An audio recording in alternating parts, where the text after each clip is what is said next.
यो विशेष संवादको अर्को एउटा नयाँ संस्करणमा स्वागत छ आदरणीय दर्शकवृन्द। म सुशील पाण्डे।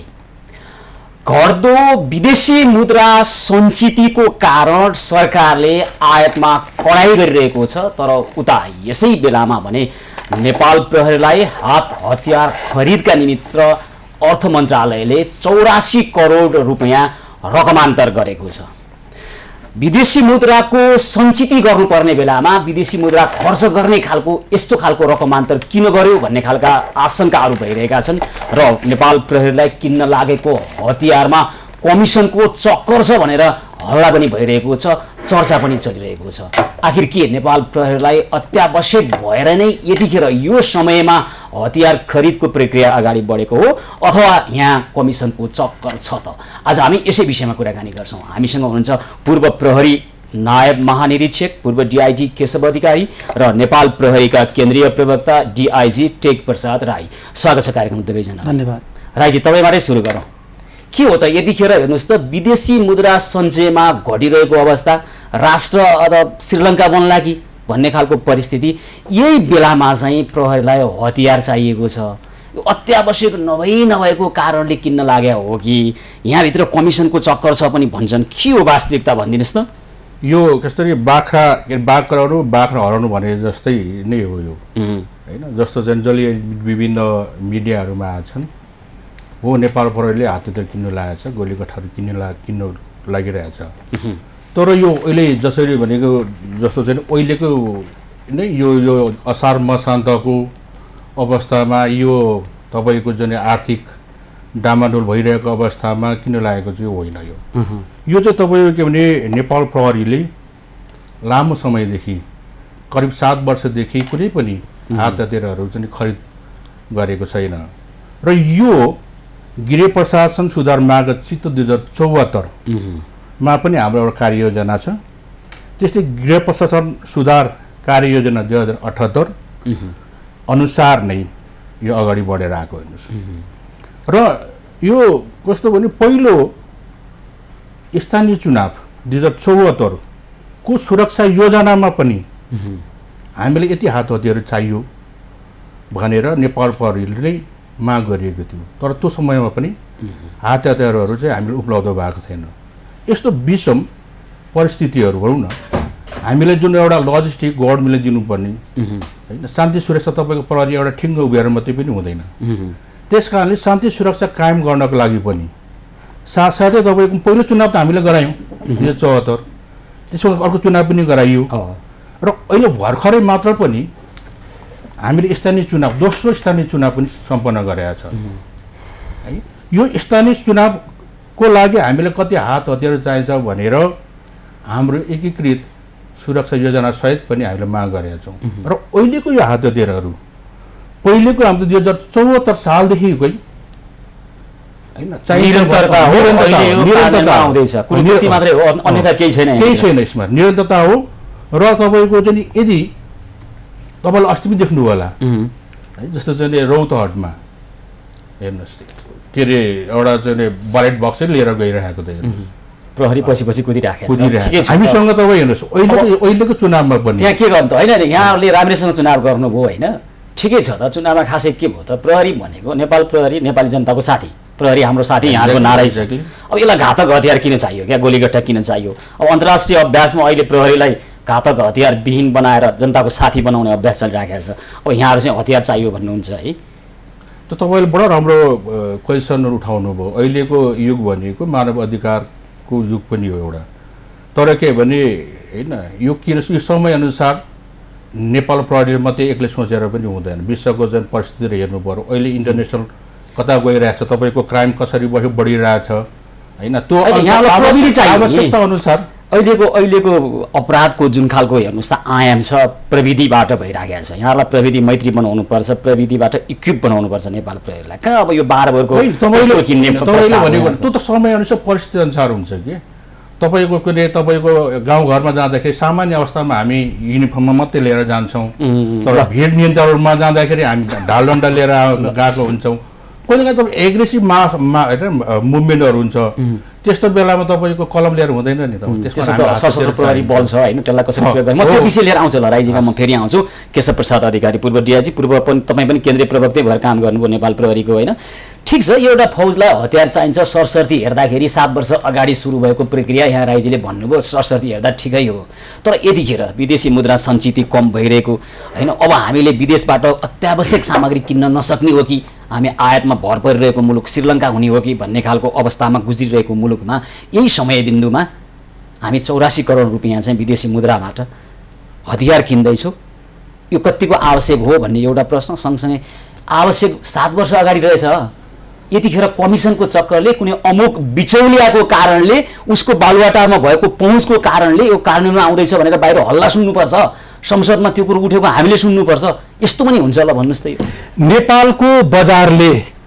हैन नेपालको पूर्वी क्षेत्रमा उत्पादन हुने सुपारी हैन ले नै नेपालको बजार धान्ने अवस्था छ साथै यो सन्दर्भ चाहिँ मैले जोड्न आवश्यक छ यही बेला किन विदेशी सञ्चिति चाहिँ नि घटिरहेको बेलामा किन किन्न पर्यो भन्ने कुरालाई मैले जोडिरहेको छु किन मिडियाले पनि यो कुरालाई धेरै उठाएको छ त्यसले यो कुरालाई म स्पष्ट गर्न चाहन्छु नेपाली बजारले धान्न सक्ने हैन तपाईको सुपारी मरिच छोक्रा लगायत अब त पप्पी सिड त भारत जाने हो त्यो मिठाईको चाहिँ प्रयोजनको लागि काम हुने हो त्यसको यहाँ उ चाहिँ यी सामग्रीहरू चाहिँ नि नेपालको बजारले नै चाहिँ नि धान्न सक्ने अवस्था रहँदै हैन तपाईको इन्डोनेसिया भियतनाम ब्राजिल टर्की हैन तपाईको पाकिस्तान र युएईबाट आयात गर्दाखेरि नेपाल राष्ट्र बैंकमा चाहिँ एलसी खोलेर चाहिँ विदेशी रकम भुक्तान गरे हैन यो त 84 करोड भन्दा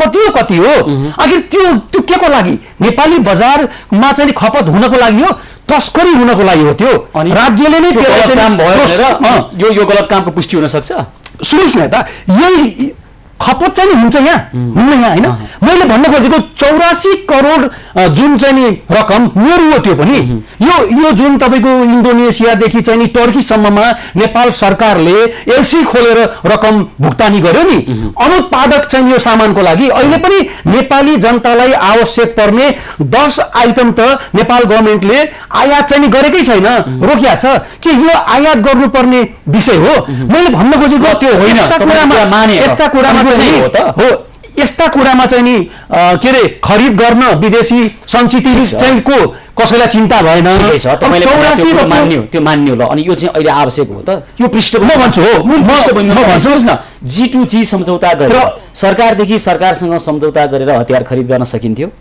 अनि यहाँ अमुक व्यक्तिहरूको संलग्नता छ भन्ने कुरो बाहिर आइराखेको छ है छ नि त त्यो छ हतियारै चाहिएको छैन किन्ने मात्रै प्रश्न होइन कि भनौँ यो प्रश्न बहुआयामिक कुराहरू छ त्यो पनि बुझौँ शक्ति केन्द्रसँग सुपर ग्लु भई टाँसिएर बसेका तपाईँ दलाल भन्नुहोस् एजेन्ट भन्नुहोस् बिचौलिया भन्नुहोस् है यी व्यक्तिहरूले जबसम्म नेपाल प्रहरीलाई आवश्यक पर्ने सामग्रीको खरिदमा उनीहरूले नै प्राथमिकता जबसम्म निर्धारण गरिरहन्छन् तबसम्म चाहिँ नि यो समस्या हिजो पनि नेपाल प्रहरीलाई बदनाम गर्ने विषय भएको थियो अहिले पनि छ र भोलि पनि हुन्छ र जहाँसम्म हतियार आवश्यक छ भन्नु भने म प्रहरी निरीक्षकमा सेवा प्रवेश गरेदेखि नेपाल प्रहरीमा चाहिँ नि हतियारको अभाव चाहिँ मैले निवृत्त हुँदासम्म पनि रिटायर हुँदासम्म पनि चाहिँ महसुस गरेको विषय हो संसार कहाँबाट कहाँ पुगिसक्यो अब प्रहरीलाई 12 वर्षको हतियार किन्ने कुरामा चाहिँ बढी जोड नदिउँ होइन मैले त्यो भनेकै छैन आउँछु म यहाँलाई नन फ्याटल हतियार किन्नुपर्छ हैन किनभने राष्ट्रिय मानव अधिकारको मात्र कुरा चाहिँ नि नगरौँ संयुक्त राष्ट्र संघले पनि त्यो कुरालाई निषेध गरेको छ घातक हतियार चाहिँ किन्नमा कति देशमा त यस्ता हतियारहरू प्रयोग नै आउँदैनन् विस्थापित भएको 10औं वर्ष चाहिँ भइसक्यो नेपाल प्रहरीमा अहिले पनि छ हैन मलाई लाग्छ एउटा पाटो के होला भन्दाखेरि त्यस्ता हतियार चाहिँ विस्थापन गर्ने चाहिँ यो प्रोजेक्ट पनि अगाडि चाहिँ नेपाल प्रहरीले सारे जस्तो लाग्छ उहाँलाई हेराइ साललाई बढी थाहा होला अब 12 बोरको हतियार किन्ने भनेको छ 10 वर्ष अगाडि नै काम नलाग्ने भनेर प्रतिबन्ध गरिराखेको हतियार करिब 1200 हतियार खरिदको लागि प्रक्रिया अगाडि बढेको छ हैन 12 बोरको हतियार जुन चाहिँ घातक भयो भनेर अन्तर्राष्ट्रिय अभ्यासमा यसलाई प्रतिबन्ध लगाइसक्यो नेपाल प्रहरी किन्दैछ हैन त अहिले प्रक्रियामा बढाएको छ नि अगाडि हैन यो प्रक्रियामा 12 वर्ष तर 10 वर्ष अगाडि जुन भनियो नि नेपाल प्रहरीले चाहिँ यसलाई प्रतिबन्ध लगाएको भनेको त्यो चाहिँ होइन, तर यो घातक हो नि, गलत हो। त हतियार आफैमा घातक हो नि। हतियार तपाईँको कुनै पनि हतियार तपाईँ त्यसलाई कुन आँखाले परिस्थिति अनुसार त्यो घातक र होइन राम्रो। तपाईँको कुनै अवस्थामा त्यही हतियारले ज्यान जोगाउँछ, कुनै अवस्थामा त्यही हतियारले चाहिँ ज्यान दिन्छ।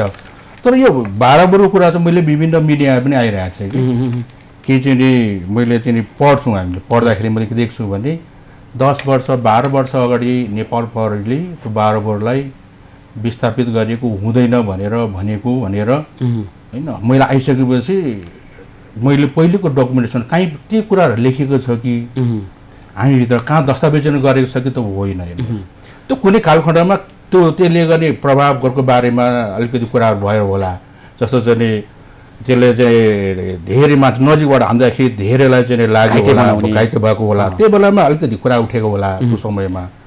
तर नेपाल प्रहरीको अहिले म प्रवक्ता भई आइसकेपछि यो कुरा उठिसकेपछि हामीले हेर्दाखेरि कहीँ पनि दस्तावेज गर्नु भएको छैन।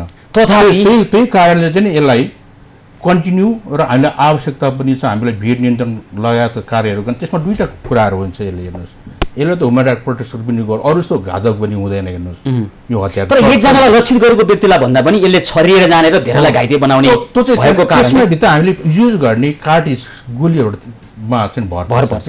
र कहिलेकाहीँ त्यो तपाईँको हामीसँग तपाईँको अहिलेको परिस्थिति तपाईँ सामान्य छ, असामान्य परिस्थिति भयो भने हामीमाथि आक्रमण भयो भने हामीसँग बचाउने आधार के त होइन। हामी तपाईँको चाहिँ नि अहिले पनि हामीसँग थ्रीले चाहिँ नि हामीले हाम्रो कार्य सुरक्षाहरू गरिरहेका छौँ र कुनै पनि तपाईँको त्यस्तो अवस्थाहरूमा बेला बेलामा तपाईँ विद्रोहहरू भइरहेको हुन्छ। त्यस्तो अवस्थामा त्यो हतियारको त दुईवटा चाहिँ प्रयोगहरू भइरहेछ कि। तर जसरी चाहिँ जुन अहिले केही मिडियाहरूमा आएको छ यो चाहिँ पहिले 10 वर्षदेखि अगाडि दिने भएको यो घातक छ भनेर आएको भए तपाईँको हेर्नुहोस् अहिलेको जमानामा होइन, अहिलेको जमानामा यो समयमा त्यसै त माथिको निर्णय गरेर तपाईँ त प्रक्रियाहरू आएको हामी यसमा ट्रान्सपेरेन्ट छौँ। तपाईँको हेर्नुहोस् त्यो त्यस्तो होइन। तपाईँ यसो भन्दै गर्दाखेरि बाहिर र प्रयोग गर्न योग्य छ। अहिलेको अवस्थामा हामीले त्यो चिजहरू भयो भने अझ है भन्छु म, अझ राम्ररी शान्ति सुरक्षा गर्न सक्छौँ र आउँदो चुनावलाई अझै प्रभावकारी उच्च मनोबलका साथ हाम्रा प्रहरी कर्मचारी खटाउन सक्छौँ भन्ने चाहिँ हाम्रो होइन। तपाईँले यसो भन्दै गर्दा अहिले पूर्व प्रहरी सांसद पनि बनेका व्यक्तिहरू संसदमा कुरा उठाइरहनु भएको छ, यो बिचौलियाको चलखेलको कारणले यतिखेर हतियार किन्ने प्रक्रिया अगाडि बढिराखेको छ भन्ने कुराहरू आइराखेको छ। हतियारको प्रकृति हेर्दा पनि यो त्यति धेरै काम लाग्ने हतियार भन्दा पनि जहाँ बढी कमिसन आउँछ त्यसमा चाहिँ प्राथमिकता दिइरहेको प्रक्रिया भन्ने लाग्छ। हेर्नुहोस् त विडम्बनापूर्ण मैले तपाईँलाई सोध्नुपर्छ, तपाईँकै वर्दी हो जो चाहिँ अपराध अनुसन्धानमा संलग्न, तर त्यहीँभित्र यस्तो खालको आर्थिक अपराध भइराखेको छ, प्रहरीकै हतियार किन्दा भनिरहनु पर्दा हामीलाई त्यति को लागिराखेको छैन। त्यही कारण तपाईँले उठाएको जुन क्वेसनहरू उठिरहेको छ बडा हामीले त स्वागत योग्य छ, हामी स्वागत गर्छौँ। नेपाल प्रहरी जहिले पनि ट्रान्सपेरेन्टमा चाहिँ हामी विश्वास गर्छौँ कि त्यस कारणले चाहिँ अहिले नै भन्नुहोस् न तपाईँ कति हतियारहरू छ। तर मैले भने यति हतियार यहाँ हो यो भनेको तपाईँको चाहिँ हाम्रो सुरक्षाको दृष्टिकोणले अहिले म यो कति हतियार छ हामी कुन मूल्यमा खोल्दैछौँ भनेर म यहाँ चाहिँ उल्लेख गर्दिनँ। तर राज्यले चाह्यो भने तपाईँहरूले जानु, जनताले चाह्यो, पब्लिकले चाह्यो भने त तपाईँहरू आएर हेर्न सक्नुहुन्छ, छानबिन गर्नु सक्नुहुन्छ। र अहिलेको यो आइटीको जमानामा तपाईँ इन्टरनेटमा गुगल गरेर हेर्नुहोस् न तपाईँको एउटा हतियार कति मूल्य पर्छ, त्यसको असर के छ भनेर। पहिलेको तपाईँ ब्ल्याक एन्ड व्हाइटमा छ कि नेपाल प्रहरी त अहिले तपाईँ ठ्याक्कै ब्ल्याक एन्ड व्हाइटमा बसेर काम गरिरहेको छ। हेर्नुहोस् र तपाईँले उठाउनुभयो पहिलेको चाहिँ होइन केही सहरहरूले पूर्व प्रहरी कर्मचारीहरूले केही भन्नुभयो भन्ने कुरा त उहाँको पाटो हेर्नुहोस् होइन। उहाँको समयमा होइन समय त धेरै चेन्ज पनि भइसकेको छ। तर के भने सबै कुरा थाहा हुन्छ भने चाहिँ तपाईँ कोही अनुसन्धानमा हेर्नुहोस् होइन, प्रहरीको चाहिँ के अरे सर्भिस पिरियडमा कोही अनुसन्धानमा बसेको हुन्छ, कोही तपाईँको अपरेसनमा बसेको हुन्छ, कोही प्रबन्धमा बसेको हुन्छ, यी म्यानेजमेन्टमा सबै कुरा थाहा हुँदैन कि त्यो थाहा नहुनु पनि सक्छ। त्यही कारण मैले म प्रबन्धकको रूपमा उठाइसकेपछि 10 वर्ष अगाडि हतियार भन्ने तर कहाँ छ दस्तावेजीकरण कहीँ पनि मैले पाएँ खोज्नुभयो यहाँले होइन खोजेँ नि। तर बाह्रबुरको हतियार त फेरि दोहोऱ्याएर भन्छु यो छर्रा जस्तो छरिएर जाने भएको कारणले त्यतिखेर बन्द गरिएको प्रतिबन्ध लगाइएको भन्ने कुरो चाहिँ आइराखेको छ क्या। यतिखेर नेपाल प्रहरीका पूर्व डिआइजीहरूले पनि भनिराखेको अवस्था मैले अहिले भने त्यो त्यसको चाहिँ दुईवटा मैले भने त्यसमा लाउने बुलेटहरू तपाईँको हामी भिड नियन्त्रण जाँदाखेरि प्लास्टिकको हामी बुलेट प्रयोग गर्छौँ। तर विशेष परिस्थितिमा तपाईँ इन्सर्जेन्सीको पिरियडमा चाहिँ अवधिमा चाहिँ हामी त्यसमा अर्को खालको चाहिँ लाउँछौँ, त्यति मात्रै हो। ल केशवजी तपाईँ के भन्नु खोज्दै हुनुहुन्थ्यो?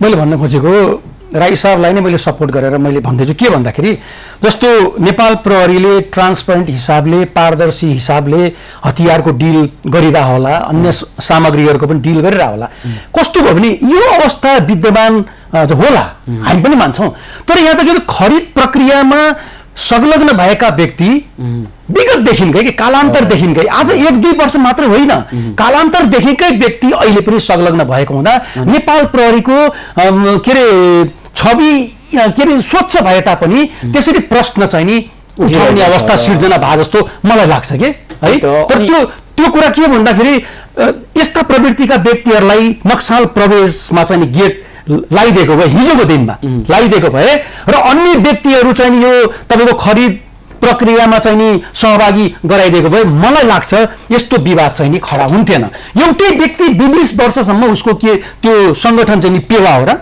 है अहिलेको मैले कुनै गरेकै छैन 20 वर्ष मैले जो व्यक्तिहरू सीमित व्यक्तिहरूको नाम अहिले आइरा छ नि मैले त 20-25 व्यक्तिहरू त्यो सत्य हो हैन त बिचौलाहरूको चलखेलमा हतियार खरिद हुने गर्छ म भन्नु तपाईलाई अहिले G2G मार्फत जमानत राख्न नपर्ने हैन अनि उनलाई भुक्तानी चाहिँ नि दिन सकिने भन्ने चाहिँ नि यो तपाई खरिद प्रक्रियाको जुन यो मापदण्ड र तपाईको त्यो अभ्यास अहिले हामीले सुन्न आछ नि मिडियामा पनि आछ त्यो केको लागि त भन्दाखेरि त्यही सीमित व्यक्तिलाई त्यो कुरामा चाहिँ सहभागी गराउन होइन र त्यो शंका उब्जने काम नेपाल सरकारले नै गरे हो के दो नेपाल प्रहरी स्वच्छ होला हैन अहिले केही नराम्रो होला जस्तो देखेपछि उले पनि त पहल गर्ने लिनु पर्यो अब भित्री रूपमा त अहिले उहाँलाई थाहा होला हैन समाजमा भएका अन्य यस्तो आर्थिक अपराधमा पनि प्रोएक्टिभ भएर काम गर्नुपर्ने नेपाल प्रहरीले आफ्नै संगठन भित्र भइरहेको हामीले भनिरहँदाखेरि उले मौनता साध्न पाइँदैन नि त हैन मौनता साध्न पाइँदैन किनभने संगठनकै चाहिँ नि के रे विश्वसनीयतामा प्रश्न चिन्ह उठिसकेपछि उहाँहरूले पनि भद्र विमति चाहिँ नि राख्नुपर्छ ल म यो प्रश्न राख्नुपर्छ यो विशेष संवाद निरन्तर जारी रहनेछ हामीसँगै रहनु होला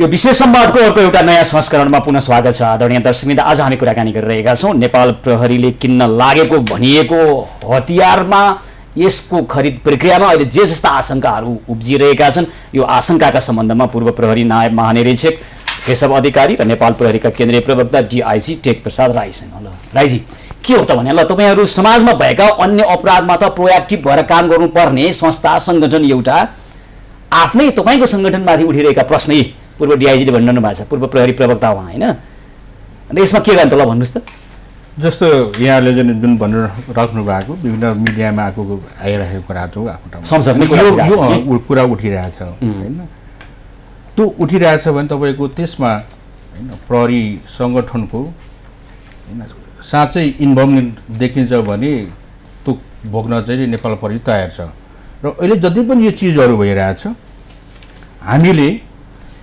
इन कानुनको परिधिभित्र रहेर चाहिँ यो अगाडि बढाएको अवस्था हो यो र यहाँले भन्छ अहिले चाहिँ सुरक्षा सामग्री वा प्रतिरक्षा सामग्री आपूर्ति गर्ने दोस्रो संशोधन कार्यविधि 2075 त्यसमा पनि फेरि चाहिँ हजुरको चाहिँ हात हतियार के भने त्यहाँ कर ख भन्ने छ हैन को आधारमा रहेर हामीले चाहिँ यो प्रक्रिया चाहिँ अगाडि बढाएको हो र यसमा चाहिँ हैन यो कसले लिने कहाँ लिने कसो लिने भन्ने कुरा चाहिँ तपाईको चाहिँ नि कहिले बेलामा अहिले नै भन्दैछु यो ग्लोबली भएको टेन्डर भयो कि भएन यो बिड भयो कि भएन भन्ने कुरा चाहिँ अब यो कार्यविधि छ नि हैन यो सुरक्षा सामग्रीको प्रति सामग्री आपूर्ति गर्ने यो जुन कार्यविधि ऐन त्यसमा चाहिँ नि त्यो हेरे सबै कुराहरु खुला हुन्छ र नेपाल प्रहरीले 2078 साल जेठ 25 गते नि यो बारेमा तपाईको चाहिँ नि कान्तिपुरमा गोरखापत्रमा तपाईको चाहिँ यो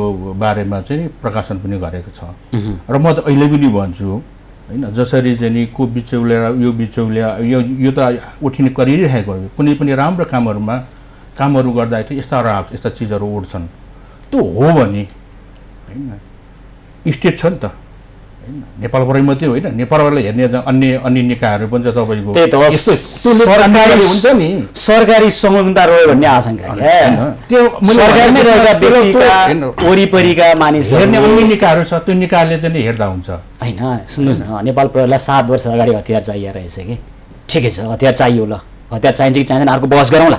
हतियार 7 वर्ष अगाडि चाहियो, अहिलेसम्म के हेरेर बसिराखेको हो र अहिले नै किन खरिद गरिँदैछ र यस्तो बेलामा जब कुनै अमुक व्यक्तिको नाम आइराखेको छ यहाँ जो चाहिँ बालुवाटारको नजिक भएको कारणले उसको ऊ बिचौलिया भएर उसले कमिसन खाएर काम हुँदैछ भन्ने आशंका आइराखेको छ। यसमा प्रश्न छ क्या, जनताको प्रश्न चाहिँ यो। ठिक छ, प्रश्न उठाउनु त्यो एउटा मैले नराम्रो राम्रो हो, यसले झन् साह्रो के भने पारदर्शी हुन्छ जाने। अहिले हाम्रो कामहरू पहिले गर्थ्यौँ, यो त पारदर्शी, हामी त स्वागतयोग्य कुराहरू हो कि। तर नेपाल प्रहरीले हतियार पहिले किनेन, मैले अघि नै भनिसकेँ, हामी 2074 हेर्नुहोस् नेपाल प्रहरीले कस्तो अवस्थामा काम गरे तपाईँ देख्नुहोस् न, रोडमा बसिरहेको प्रहरी कर्मचारीहरू। तपाईँ त एउटा जवानलाई हेर्नुहोस् न, हामी कस्तो ठाउँमा बसिरहेका छौँ, हामी कस्तो भवनमा बसिरहेका छौँ। ठिक छ,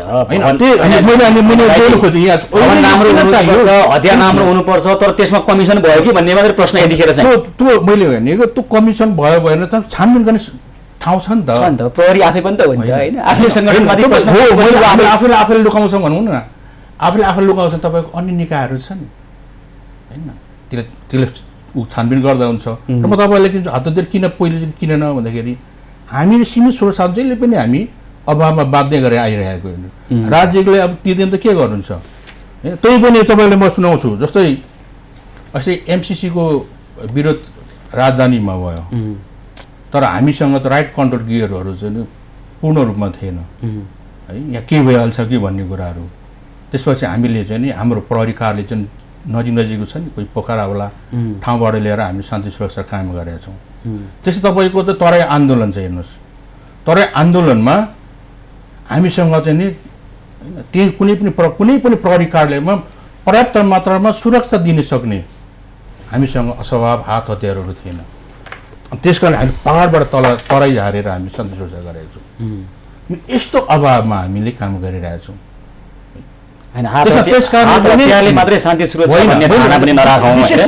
विशेष परिस्थितिको कुराहरू हो नि त। तपाईँको चुनावमा तपाईँको के अरे बुथहरू लुटेर लग्यो भने तपाईँ के हुनुहुन्छ, लट्ठीले गर्न सकिन्छ सकिँदैन नि। तपाईँको हेर्नुहोस् अब आउँदा फेरि चुनाव आइरहेछ हेर्नुहोस्, अस्तिको चुनावमा पनि तपाईँको मैले हाम्रो हतियार नेपाल आर्मीबाट हामीले चाहिँ लिएर आएको बालगिरीमा लिएर आएको छौँ। 979 वटा तपाईँको चाहिँ यसमा त्यसो गर्नु बाहिर पो यतिखेर पनि त्यही गरे हुन्थ्यो नि त। विदेशी सञ्चित अभाव भइरहेको बेलामा हतियार अहिले नकिनौँ होइन, अहिले राष्ट्रलाई जोगाउँ भनेर मैले भनिसक्थ्यो नि। हामीलाई आवश्यकता छ अब त्यसमा किन्ने कि नकिन्ने होइन, हामीले त हाम्रो आवश्यकता देखाउने गभर्मेन्टलाई। नेपाल प्रहरी त राज्यको लागि एउटा सानो अङ्ग हो क्या होइन। त्यस कारणले म त नेपाल प्रहरीले त हामीलाई आवश्यकता हो, आवश्यकता अनुसार हामीले स्टेटलाई माग्यौँ, राज्यलाई माग्यौँ, उहाँहरूले प्रक्रिया नेपाल प्रक्रिया चाहिँ हाम्रो चाहिँ ट्रान्सपेरेन्ट होइन। आर्थिक सङ्कट भएको बेलामा बालबच्चाले यो किन्दे त्यो किन्दे भनेर फरमाइस नै गर्नु भएन कि। सुन्नुहोस् न, तपाईँले भनेको कुराहरू तपाईँहरूको आँखाबाट हेर्दा बडा राम्रो हेर्नुहोस् होइन। तपाईँको चाहिँ क्राइसिस भयो ल, सुन्नुहोस् न अहिले त तपाईँको हामीसँग डलर छैन, डलर नहुँदा त भोलि हामी नखाने अवस्थाहरू होला, पाउन नसक्ने अवस्था होला। तपाईँ आगो लागि गर्नु घर घर जलाउन थाल्छ, कसले गरेर सुरक्षा गर्ने, केले सुरक्षा गर्ने खोइ त सोचेको थियो। नेपाल प्रहरी मात्रै सशस्त्र बल छ एउटा तपाईँको पनि त होला, उनीहरूकोपट्टि होला, तर अगाडि जाने त नेपाल प्रहरी नै हो नि त। आन्तरिक सुरक्षाको जिम्मा त नेपाल प्रहरी दिएको छ राज्यले होइन। त्यतिखेर के गर्ने त, तिमीले किन भनेन भन्छ कि भन्दैन क्वेसन। हाम्रो नेतृत्वमाथि क्वेसन किन उठाएको उठ्दैन। म त के भन्छु, सुरक्षा बिना कुनै चिज पनि सम्भव हो। त्यस कारणले सुरक्षामा हामीले कम्प्रोमाइज गर्नुहुन्न। हाम्रो विधि प्रक्रिया छ नि तपाईँको छानबिन गरौँ होइन, छानबिन गरेर अगाडि जाउँ। तर हामीलाई राज्यलाई चाहिँ आन्तरिक सुरक्षालाई कति हामीले उठाएको कुरा कमिसनको चक्कर छ यहाँभित्र भनेर आशंका भइराखेको छ नि, र निकै महँगोमा हतियार किनिँदैछ जहाँ कमिसनको कारणले गर्दाखेरि भन्ने कुरो आएको छ। एउटै उदाहरण दिने हो भने 6MA को पेस्तोलका लागि प्रति गोटा $679 खर्च गरिँदैछ, जुन चाहिँ अन्तर्राष्ट्रिय बजारमा निकै सस्तो छ भन्ने कुराहरू आइराखेका छन्। यो हो जस्तो जहिले यहाँ तपाईँ गुगलमा गएर हेर्नुहोस् न, तपाईँको एभरेजमा तपाईँको 700 भन्दा बढी पर्छ। गुगलमा गएर हेर्दा कतिमा खरिद गर्दैछ त थाहा हुन्न नि हामीलाई। तपाईँको एउटा हतियार अहिले त हामी केही ट्रान्सपेरेन्सी लुक्दैन, जस्तो तपाईँको भन्छ यसले बढीले उसले भनिन्छ नि। म यति मात्रै भन्छु, कति हतियार किन्दैछ त्यो कुरा मैले खुलाउँदिनँ, कति मूल्यमा छ भन्ने म खुलाउँदिनँ। तर एउटा 9mm को पिस्तोल होइन, ब्यारेटोको त हेर्दाखेरि तपाईँको मार्केटमा जानुहोस् त मोर देन $700 भन्दा माथि छ। है र यदि चाहिँ यति म तपाईँलाई चाहिँ मिडियाको माध्यमबाट म के चाहिँ म चाहिँ अनुरोध गर्न चाहन्छु भने आह्वान गर्न चाहन्छु भने यदि राज्यलाई भन्न यदि चाहिँ नि पब्लिकहरूलाई भनौँ न यो बारेमा यो शङ्का छ भने छानबिन गर्दा हुन्छ नेपाल प्रहरी कसरी काम गरेको छ इन कामदेखि बाहिर गएको छ कि कमिसनको लोभमा गएको छ कि कोलाई गर्छ नि नेपाल प्रहरी नै अहिले कमिसनको लोभमा गयो भनिराखेको छैन क्या यहाँ जुन खालको कुरा आइराखेको छ कमिसनको खेल अन्त कतै चलिरहेको छ भन्ने आशंकाहरू छन् अहिले त्यो त हामीलाई के भने त्यो हाम्रो पाटो होइन हामीलाई हात हतियार चाहिएको सस्तो कसले दिन्छ त्यसबाट लिने हो नि त त्यसपछि अब अहिले नेपाल प्रहरीलाई नै कस्तो बनाउने भन्ने एउटा राजनीतिक निर्णय गर्नुपर्ने बेला पनि त हो ढिलो भइसक्यो जस्तो लाग्छ हामीलाई चाहिँ किनभने अन्तर्राष्ट्रिय अभ्यासमा प्रहरीलाई कस्तो बनाउने उहाँले आन्तरिक सुरक्षा त भन्नुभयो अब हामीसँग अर्को सशस्त्र प्रहरी बल भन्ने पनि छ होइन त्यसलाई पनि राज्यको जनताले तिरेको करबाट त्यो पनि बाँचिराखेको अवस्था छ त्यसलाई के गर्ने कसरी सदुपयोग गर्ने भन्ने प्रश्न राई सरले भने केही कुराहरू ठिकै जस्तो लाग्छन् उहाँको दृष्टिकोणबाट होइन तर आम जनताको दृष्टिकोणबाट हेर्दा प्रहरी जनताको साथी भन्ने तर उसलाई मलाई अचम्म लाग्छ कहिले कि त्यो कटरबासको लौरो दिएर पठाउँछन् नि त्यो प्रहरीलाई मलाई कता कता बित्छ क्या यहाँलाई चाहिँ के लाग्छ मलाई त कटरबासको लौरो लिएर त्यो प्रहरी बाटोमा बसिरहँदा मलाई चाहिँ बित्छ हाम्रो साथी कटरबासको लौरो कसलाई कुट्न लिएर बसिराखेको छ हो प्रहरीले कुनै घातक काम गर्न कुनै खतरा उत्पन्न गर्नेलाई तत्काल नियन्त्रणमा लिनुपर्छ तर त्यो उत्पन्न गर्नेको पनि सुरक्षाको जिम्मा प्रहरीकै हो उसलाई पनि घात गर्न मिल्दैन कटरबासको लौरोले टाउकै टाउकोमा हानेको छ ढाड भाँचिदिएको छ होइन यसले त के हुन्छ भने ऊ पाथी त क्षति पुग्यो नि त उसको पनि सुरक्षाको जिम्मा त प्रहरीकै हो नि त आखिर होइन कोही व्यक्ति बदमास छ उसले खराबी उत्पन्न गर्दैछ उसले खतरा उत्पन्न गर्दैछ भने उसलाई नियन्त्रण गरेर क्षति हुन नदिने जिम्मेवारी प्रहरीको हो उसको पनि क्षति नहुने जिम्मेवारी पनि प्रहरीकै हो नि त होइन यो किसिमबाट सोच्नुपर्ने र हामी अझै पनि हतियार चाहियो मात्रै भनिरहँदाखेरि हामी कस्तो खालको समाजको परिकल्पना हिजोभन्दा आज प्रहरी सुध्रेको छ आजभन्दा भोलि प्रहरी अवश्य सुध्रेला हो समाज सुध्रिन पर्दैन त्यो त समाज सुधार्ने काम हो म भन्दैछु नेपालमा राज्य सञ्चालकहरू नेताजीहरूलाई हेर्नुहोस् त उहाँका अभिव्यक्ति हेर्नुहोस् होइन उहाँका अभिव्यक्ति हेर्नुहोस् सत्ता प्राप्तिको लागि उहाँले प्रयोग गर्ने चाहिँ अभिव्यक्तिहरू तपाईँ के अरे गाइए छ समाजको लागि गाइए छ नेताको अभिव्यक्तिको कारणले अहिलेको प्रहरी ठिक छ म भनिरहेको छैन होइन मैले भने त्यही त शान्ति सुरक्षा चाहिँ काम गरिरहेको छ तर यसलाई समय अनुकूल परिवर्तन गरौँ है सभ्य बनाउँदै जाउँ है पर्छ यति मात्रै हो मैले सुशीलजी मैले चाहिँ नि जापान र सिङ्गापुरबाट कम्युनिटी पुलिसिङको ट्रेनिङ पनि लिएर आएको होइन कहाँ प्रयोग गर्नुभयो यहाँले त्यो सुन्नुहोस् न समाज त्यो लायक छ त ल समाजलाई परिवर्तन गर्ने हो समाजलाई परिवर्तन गर्ने हो नि एक देशमा मिडियाकर्मी र प्रहरी मात्रै सुध्रिने हो भने देशको 50% भन्दा बढी समस्या समाधान हुन्छ मैले त्यही त भन्दैछु तपाईँलाई प्रहरीको साथसाथै समाज पनि सनै सनै सुधार आउनु हामीले कम्युनिटी पुलिसमा तपाईँको डिबी लामा साहबले अवधारणा ल्याउनु भयो कम्युनिटी पुलिसिङको चाहिँ अवधारणा डिबी लामा साहबले ल्याउनु भयो त्यसको अवस्था हेर्नुहोस् त अहिले झन्झन चाहिँ कहाँ पुगिसक्यो एउटा खाली एउटा के हामी सबैको छ त दोष है प्रहरी मात्र हो समाज पनि मलाई तपाईँले मान्नुहोस् नमान्नुहोस् है यो नेतृत्वदायी जुन हाम्रा चाहिँ के अरे माथावर व्यक्ति छ नि राज्य सञ्चालन गर्ने बढी त म दोष चाहिँ उहाँहरूको देख्छु उहाँहरूले समाजलाई विभाजित गर्ने बाँड्ने होइन त तपाईँको सोसियल हार्मोनी चाहिँ नि बिगार्ने काम चाहिँ उहाँहरूबाट भएको छैन देखे होइन हामीले अब हेर्नुहोस् है त्यो अफगानिस्तानको अवस्था त्यत्तिकै आएको हो सर त्यो कुरा पनि सुरक्षाको पर्सपेक्टिभबाट नेतालाई बुझाउने जिम्मा पनि तपाईँहरू जस्तै अन्तर्राष्ट्रिय स्तरमा गएर अनुभव बटुलेर आएका अफिसरहरूको हो के सर प्रहरी महानिरीक्षकज्यूलाई दिएको अधिकारहरू त्यही राज्यले दिएको छ सुन्नुहोस् न म भन्दैछु त्यही प्रहरी महानिरीक्षकज्यूलाई दिएको चाहिँ नि अधिकार गृह मन्त्रालयले आँखा नझिम्काउँदासम्म उहाँले प्रयोग गर्नै सक्नुहुन्न त्यो रियालिटी हो त्यो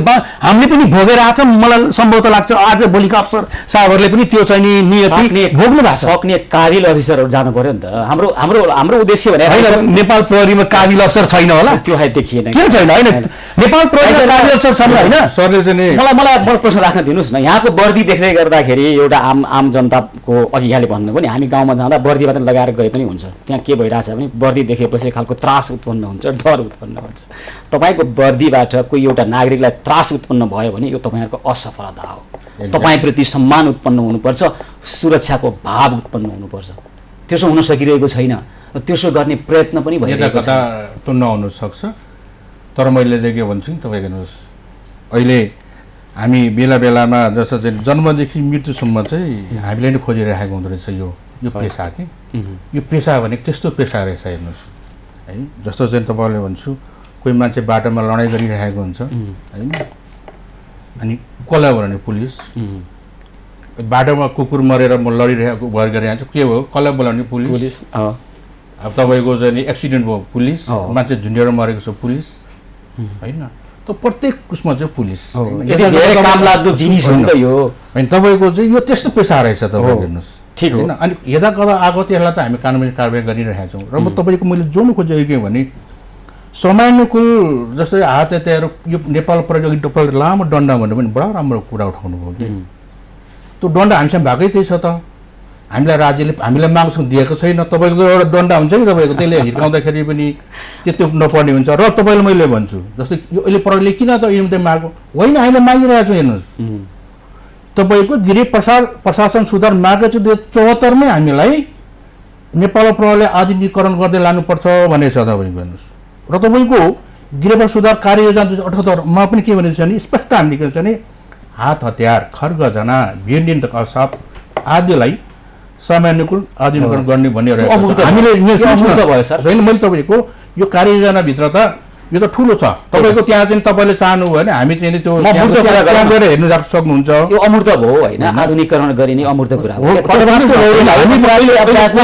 ब्याटनहरू आएका छन्, प्लास्टिकका ब्याटनहरू आएका छन्। भन्छु सुन्नुहोस् न है, कस्तो भने हामी इन्टरनेसनल पुलिसिङ गरेर आएको हो कि नेपाल प्रहरीले युएनमा तपाईँको चाहिँ बेस्ट गरेर छ हेर्नुहोस्। म पनि तपाईँको 2-3चोटि नै युनाइटेड नेसनमा गएर हामीले बेस्ट गरेर आएको छौँ। हामीलाई इन्टरनेसनल पुलिसिङको अनुभव छ। ह्युमन राइट के हो भनेको हामी त के हुन्छ भने हामीले लाठी बोक्नु भने हामीले पेस्टल बोक्ने रबर होइन कि हामीलाई तपाईँको ट्रेजर हुन्छ, पेपर स्प्रेयर हुन्छ होइन। तपाईँको एकजनासँग चाहिँ एउटा चाहिँ ह्यान्डकप होस् तपाईँ त्यो चिज पनि हामी मागेको हुन्छौँ कि हाम्रो कार्ययोजनाहरू छ। तब तर के भने राज्यले यसले चाहिँ उपलब्ध गराउन नसकेको अवस्थाहरू छ। तर अब चुनाव हुँदैछ फेरि यो चुनाव शान्तिपूर्ण भएन भने के हुन्छ त्यसले अर्को रूप लिन्छ। अर्को रूप लियो भने कसरी शान्ति सुरक्षा हुन्छ? हामीसँग खोइ त हात हतियार अनि डन्डाले त गर्दैन हजुरको त्यहाँ। यो अब चुनाव भइरहेको छ हेर्नुहोस् है, स्थानीय चुनाव सकियो अब हेर्नुहोस्, अब प्रदेशको छ सङ्घीय चुनाव छ। त्यो चुनावमा यदि चाहिँ नै केही चिजहरूले तपाईँको चाहिँ वातावरण बिथोल्यो भने अर्को रूप लिन्छ सर, अर्को रूप लिन्छ। अर्को रूप लियो भने आन्तरिक द्वन्द्वको अवस्था छैन, कुनै भूमिगत समूह छैन, आन्तरिक द्वन्द्वको अवस्था छैन। बानेश्वर चोक र यो माइतीघर मण्डलामा केही अभियन्ताहरूले सुशासनका निमित्त गरिने आन्दोलनहरूमा ठुलो हतियारको र ट्याङ्करको आवश्यकता छैन। यो अवधारणा परिवर्तन गरौँ, अवधारणा परिवर्तन गरौँ। नेपाल प्रहरीले अवधारणा परिवर्तन गर्नु आवश्यक जस्तो लाग्छ। हाम्रो चाहिँ तपाईँको यो सबै कार्ययोजनामा देशमा कसरी जाने, यो कुन हतियार कहाँनिर राख्ने, कसरी बोक्ने भन्ने सबै छ। हामीले राज्यलाई मागेका छौँ। तर अहिले चाहिँ भनौँ न राज्यले हामीले प्रयोग गर्न सकेको छैन। नेपाल प्रहरी मात्रै होइन अन्य पनि छ। त्यो त हामीले बुझ्छौँ नि हाम्रो देश कस्तो छ। म आउँछु। यो नेपाल प्रहरी नेपाली जनताको प्रहरी हो क्या। यी सङ्गठनहरू नेपाली जनताको करबाट पालिन्छन्। नेपाली जनताले त्यो अपनत्व महसुस गर्नुपर्ने खालको हुन्छ। हामीले भनिराखेका प्रश्न के हो भने नेपाल प्रहरीलाई के पनि नदिउँ, यसलाई हतियारविहीन त्यो भनेकै होइन। यसलाई सम्मान जाग्ने खालको पेसा, त्यो वर्दी देख्ने बित्तिकै सम्मान जाग्ने खालको एउटा सुरक्षाको अनुभूति हुने खालको बनाउँ मात्रै भनिराखेको हो। यसमा तपाईँहरूको असमित त होइन हो र? छैन हाम्रो असमित छैन। एउटै मात्रै प्रस्ताव क्या, राईजीहरूले त्यहाँ हुनुहुन्छ, डिआई साहब हुनुहुन्छ होइन, अहिलेको आई साहब नि निकै जल्दो हुनुहुन्छ। मात्र त्यो कटबाँसको लौरोलाई अन्तर्राष्ट्रिय अभ्यासमा एउटा ब्याटन, अहिले कटबाँसको लौरोले हेर्नुहोस् न जसलाई प्रहार हुन्छ ऊ चाहिँ घाइते हुने र उसको दीर्घकालीन रूपमा अपाङ्ग हुने खालको परिस्थिति पनि छ नि होइन।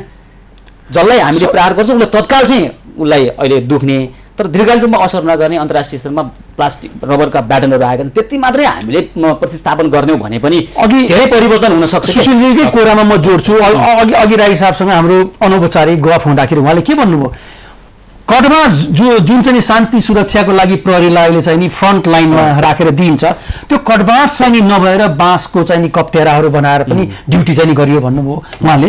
त्यो यथार्थ चाहिँ त्यही हो हेर्नुहोस् है। म तपाईँलाई अघि मैले बोल्दै मैले समय पाइनँ। अफगानिस्तानको अवस्था किन आयो? एक घन्टा पनि त्यहाँको चाहिँ भिडसँग चाहिँ जुझ्न सक्ने चाहिँ नि ल्याकत क्षमता उसमा चाहिँ विकास गरिएन रहेछ। त्यो कहाँ गरियो त? तपाईँलाई दिने साधन स्रोत सम्पूर्ण कुराहरू कागजमा मात्र सीमित रहे।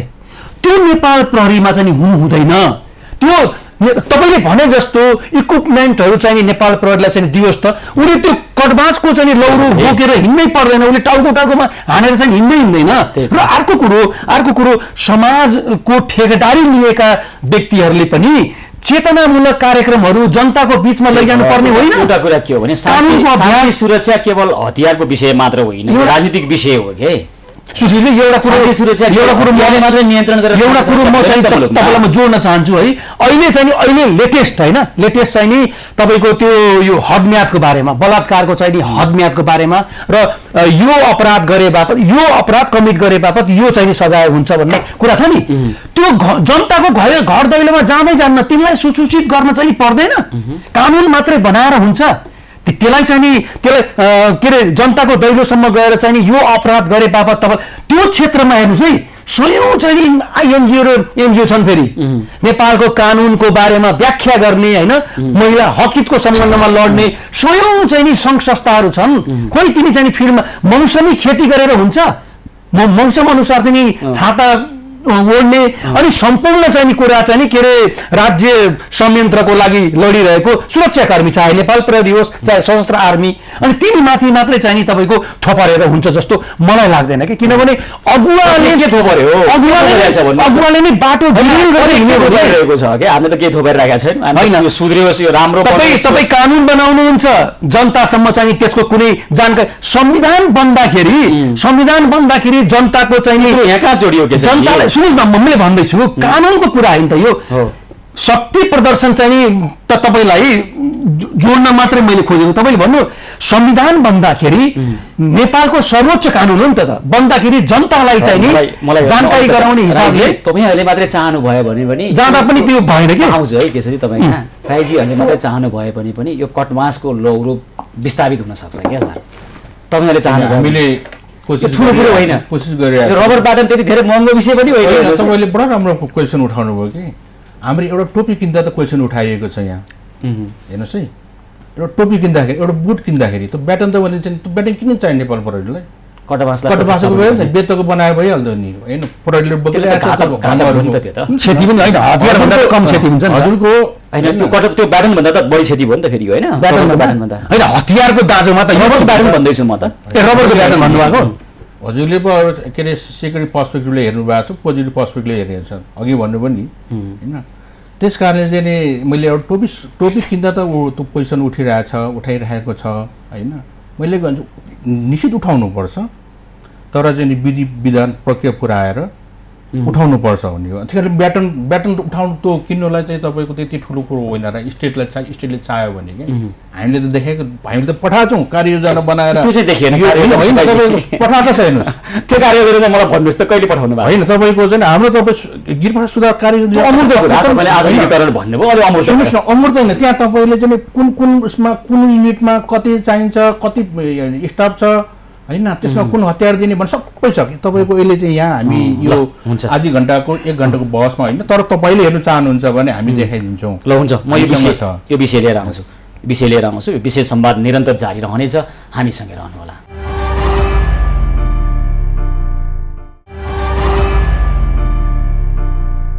यो विशेष संवादको अर्को एउटा नयाँ संस्करणमा पुनः स्वागत छ आदरणीय दर्शकवृन्द। आज हामी कुराकानी गरिरहेका छौँ नेपाल प्रहरीका निमित्त किन्न लागि खरिद गर्न लागि भनिएको हतियार प्रकरणमा अहिले जे जस्ता आशंकाहरू भइरहेका छन् त्यो विषयमा कुराकानी गर्दैछौँ पूर्व प्रहरी नायब महानिरीक्षक पूर्व डिआइजी केशव अधिकारी र नेपाल प्रहरीका केन्द्रीय प्रवक्ता डिआइजी टेक प्रसाद राईसँग। ल केशवजी अन्ततः हामीले प्रहरी कस्तो बनाउने भन्ने बहसै राम्रोसँग गर्न सकिरहेका छैनौँ क्या त्यो गरेनौँ हामीले।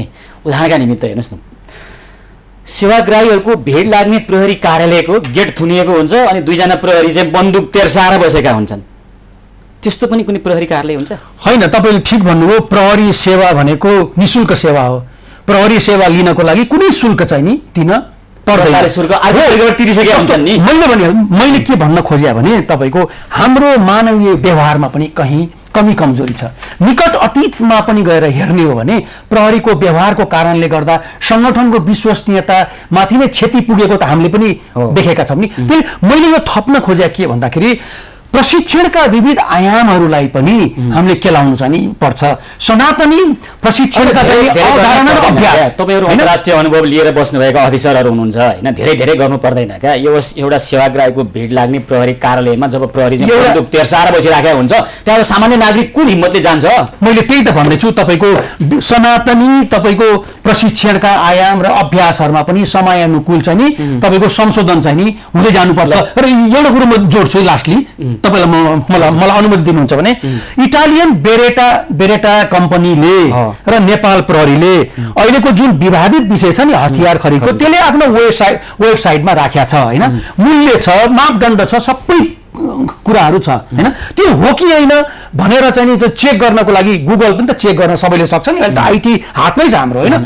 तर किन विवाद भयो त भन्दा मैले अघि भने नि जबसम्म चाहिँ नि यो शक्ति केन्द्रसँग टाँसिएर बसेका व्यक्तिले नेपाल प्रहरीलाई चाहिने आवश्यक सामग्रीहरूको खरिद योजना चाहिँ नि बनाउँछ जसले नै चाहिँ नि प्राथमिकता तय गर्दै जान्छ नेपाल प्रहरीलाई यो चाहिन्छ भनेर, तबसम्म प्रहरीको छवि चाहिँ नि सग्लो हुँदैन। त्यसो त अहिले होइन होला, उहाँले खरिद गर्नको निमित्त प्रक्रिया अगाडि बढाइसकेपछि अर्कोले चलखेल गरे होला।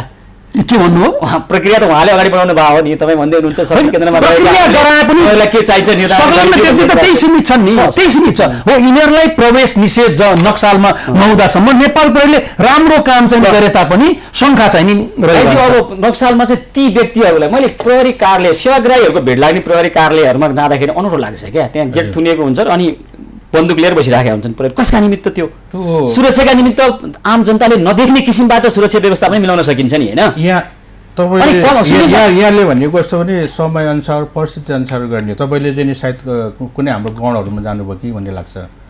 तपाईँको अहिले हाम्रो गाउँमा प्रहरीको माग छ हेर्नुहोस्। अहिले तपाईँहरूको हाम्रो चौकीमा, गाउँको चौकीमा हाम्रो कहिलेकाहीँ तपाईँ 5 जना मात्रै बसेको हुन्छ हेर्नुहोस् है। त्यहाँ त हतियार तपाईँको चाहिँ गाउँको चौकीमा हैन, गाउँको चौकी यहाँ पनि तपाईँको काठमाडौँको लाइसेन्सकै ट्राफिकको केन्द्रीय कार्यालयमा हैन, लाइसेन्स अहिले प्रहरीले गर्दा लाइसेन्सको निमित्त लाइसेन्स त्यो ट्राफिक काटिसकेपछि लाइसेन्स लिइसकेपछि लाइसेन्स दिन जाने ठाउँमा नि होइन, त्यो ट्राफिकले हतियारै बोक्दैन। यहाँ सायद कहीँनिर थियो उयो होला। र मैले भने अहिले समय भोलिसँगै जाउँ न। हुन्छ तपाईँको चाहिँ नि हैन, प्रहरीले आवश्यकता अनुसार परिस्थिति अनुसार थ्रेटको आधारमा तपाईँको चाहिँ नि हात हतियारहरू बोकेर चाहिँ नि बस्छ। जस्तो हाम्रो विभिन्न मैले अघि सरले पनि भनिसक्नुभयो, हाम्रो ट्रेनिङ सेन्टर हुन्छ, त्यसै तपाईँको गौण गुल्महरू हुन्छ कि हाम्रो पनि आम टाइपको चाहिँ पुलिसहरू हुन्छ, त्यसमा बस्छ। तर जनताको प्रत्यक्ष रूपमा आउने ठाउँहरूमा आवश्यकता अनुसार थ्रेट अनुसार हेरेर मात्रै राखेको हुन्छ कि यो चाहिँ त्यो भयो।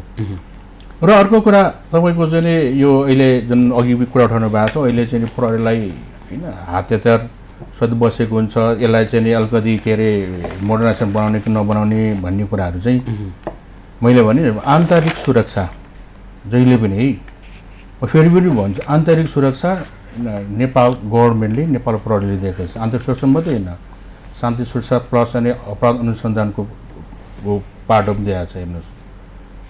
त्यस कारणले चाहिँ सुरक्षामा कम्प्रोमाइज गर्नुहुन्न भन्ने हो। यो हाम्रो अन्तर्राष्ट्रिय हाम्रो अनुभव पनि सरले भन्नुभयो। त्यस कारणले चाहिँ यी चिजहरूमा यो सेक्युरिटीमा कहिले पनि कम्प्रोमाइज नगरौँ भन्ने हाम्रो अनुरोध। हामीले पनि भोलि चाहिँ नि तपाईँको यस्तो अवस्थाहरू आउँछ होइन, सेक्युरिटी तपाईँको भन्नुभयो यस्तो तपाईँ भाइलेसनमा गयो भने चाहिँ जिम्मेवारी को त होइन। त्यस कारणले चाहिँ नि यसलाई नै हेरौँ कि सुरक्षाको पोलिटिकल रूपमा चाहिँ नहेरौँ। हामीले जानेको अहिलेसम्मको हाम्रो अन्तर्राष्ट्रिय अवस्थाहरूमा हामीले हेर्दाखेरि चाहिँ सेक्युरिटीमा कम्प्रोमाइज हाम्रो भनाइ पनि त्यही हो भने आवश्यक हतियार दिउँ, नो सेक्युरिटी, नो हतियार घातक नहोस्, अनि त्यो हतियार खरिदमा कमिसनको चक्कर नहोस्, प्रहरीलाई सबैले सम्मान गर्ने र प्रहरीबाट सुरक्षाको अनुभूति गर्ने वातावरण बनाऊ, प्रहरीलाई प्रविधि मैत्री बढी बनाऊ भन्ने त हाम्रो पनि त आग्रह हो त। हामी त त्यही भनिरहेका छौँ नि, त्यो गरौँ न त हुँदैन? त्यसलाई त स्वागत छ, त्यो बडा राम्रो कुरो हो। र हामी प्रहरीमाथि यस्ता चिजहरू आएको बेला होइन क्वेसन मार्क गरेर उठ्नु स्वाभाविक हो, उठेको राम्रो ट्रान्सफर भएर जाने हो। अहिले तपाईँले भनौँ मैत्री होइन प्रविधि युक्त हुनु पर्यो। त्यस कारणले चाहिँ अहिले हेर्नुहोस् पहिला हामीले जाइरहेको खाँदा तपाईँको यो ब्युरोहरू थिएन हेर्नुहोस्, अहिले सिआइबी छ हेर्नुहोस्, स्पेसल ब्युरो छ, नार्कोटिक ब्युरो छ, त्यसै तपाईँको साइबर ब्युरो छ होइन, बिस्तारै समय व्यावसायिकता बढ्दैछ, व्यावसायिकता बढ्दैछ।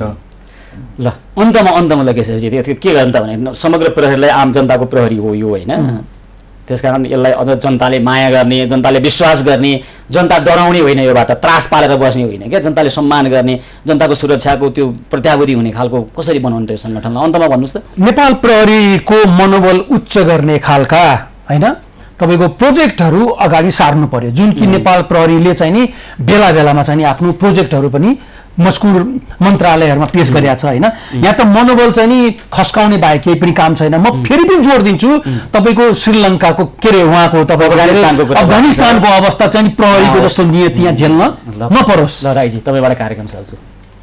अहिले हामी सीमित स्रोत साधनको माध्यमबाट पनि हामीले शान्ति सुरक्षाहरू जनतामा दिने कोसिस गरिरहेछ, अन्तमा सुन्नै पर्ने चाहिँ यो कमिसनको खेल छैन होइन त अहिलेको यो हतियार प्रकरणमा होइन। हाम्रो मैले भने यो चाहिँ सुरक्षा सामग्री प्रत्यक्ष सामग्री यो जुन गर्ने जुन कार्यविधि ऐन कानुनको परिधिभित्र रहेको छ होइन, यदि त्यो छ भने होइन म त भन्छु छैन, यदि छ भने तपाईँको चाहिँ होइन नेपाल प्रहरी अर्को निकाय छ छानबिन गर्दा हुन्छ, छानबिन गरेर नेपाल प्रहरीले वेलकम गर्छ होइन। र के भने म चाहिँ के भन्छ सेक्युरिटीमा नेपाल प्रहरीलाई अझै होइन तपाईँको चाहिँ साधन स्रोत सम्पूर्ण बनाऊ। प्रहरी नेपाल प्रहरी जनताको प्रहरी हो, यहाँको प्रहरी हो, हामी 24 घण्टा यहाँहरूसँग साथ सहयोगमा हर पल होइन साथ सहयोग पनि पाइरहेका छौँ र हामीले चाहिँ त्यो प्रमाणित गरिरहेका छौँ, अझ प्रमाणित गर्ने हामी कोसिस गर्नेछौँ। र अब आउने चुनावमा अहिले भर्खर सम्पूर्ण स्थानीय चुनावभन्दा अझै राम्ररी हामी शान्ति सुरक्षा दिएर होइन आउने भविष्यलाई सुनिश्चित बनाउन तयार छौँ। हुन्छ ल, नेपाल प्रहरी आम जनताको सङ्गठन हो, किनभने जनताको करले एउटा पालिएका यस्ता सङ्गठनहरू राज्यका अङ्गहरू जनताको सम्मान र जनताको एउटा अपेक्षा पुरा गर्न सक्ने होस् होइन, त्यो अनुसार प्रहरी चाहिँ अहिले समय सापेक्ष परिवर्तन हुने प्रविधि मैत्री बनाउनुपर्छ यसलाई र अन्तर्राष्ट्रिय अभ्यासबाट पनि धेरै सिकेर समाजमा एउटा राष्ट्रको अथवा जनताको एउटा साथीको रूपमा काम गर्न सकोस्। हाम्रो शुभेच्छा। समय दिनुभयो दुवैजनालाई धेरै धेरै धन्यवाद छ। धन्यवाद। यो विशेष संवादको अर्को एउटा नयाँ संस्करणमा आज हामीले कुराकानी गऱ्यौँ नेपाल प्रहरीका निमित्त किन्न लागेको हतियार प्रकरणमा उठेका विभिन्न आशंकाहरूको बारेमा पूर्व प्रहरी नायब महानिरीक्षक पूर्व डिआइजी केशव अधिकारी र नेपाल प्रहरीका केन्द्रीय प्रवक्ता डिआइजी टेक प्रसाद राईसँग आजको कार्यक्रमको समय सकिएको छ। कार्यक्रमबाट म सुशील पाण्डे लगायत सम्पूर्ण टिमलाई बिदा दिनुहोस्। यहाँहरू भने खबरभित्रको खबरको लागि हेर्दै गर्नुहोला एबी न्युज खबर। हस्त नमस्कार।